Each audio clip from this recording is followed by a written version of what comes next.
The Chinese Communist Party knows what happened here. They know who patient zero was. They know precisely where this began. We need to get to the bottom of this because this could happen again. So that's Mike Pompeo with us yesterday. Suspicions growing about the origins of COVID and possible links from that lab in Wuhan, China. There's a group of Republicans demanding answers concerning research possibly funded by the U.S. Senator Ron Johnson is among the lawmakers leading that effort. Senator, good morning to you. Why has the mainstream media taken a sudden interest in this lab leak story?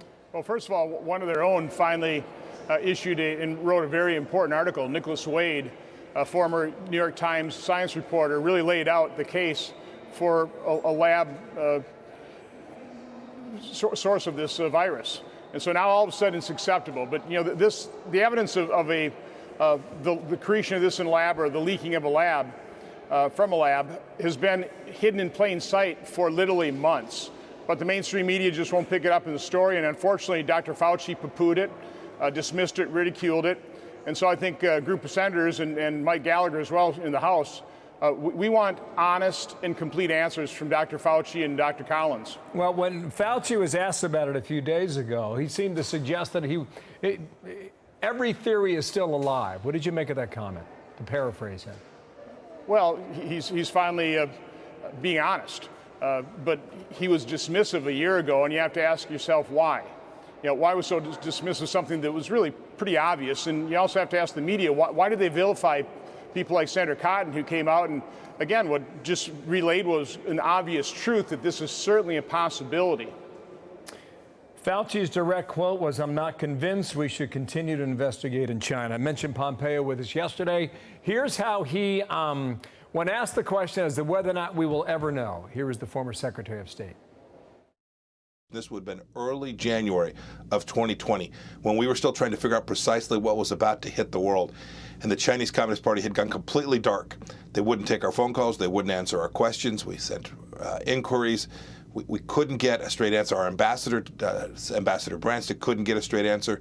The Chinese Communist Party clearly knew they had a problem. They didn't want the world to know it. And I'm convinced they still know they have a problem and don't want us to know it. And the question then is, will we ever know, Senator? Let's hope so. But we need to also have the full story here as well. Our letter is really asking NIH Director Collins to tell us more about this gain of function pause, and also the exception for national security concerns and reasons. So we asked something like 17 questions that are really kind of getting to the heart of issue in terms of what the U.S. government health agencies funded in terms of gain of function research, creating chimeric viruses, and how we cooperated with, for example, Dr. Shi, who worked at the Wuhan lab. So again, all this has been available for months. The evidence has been hidden in plain sight. The media hasn't wanted to pick it up, and certainly Dr. Fauci hasn't wanted to really talk about it. And when he does talk about it, he uses very lawyerly phrases, and that just increases my curiosity. At this hearing, Senator, a week ago when you had the back and forth with Rand Paul, Fauci pretty much suggested that there was no U.S. money that went toward gain of function. Did he not say that in the back and forth? Well, again, it was a very lawyerly response, and you have to parse his words very carefully.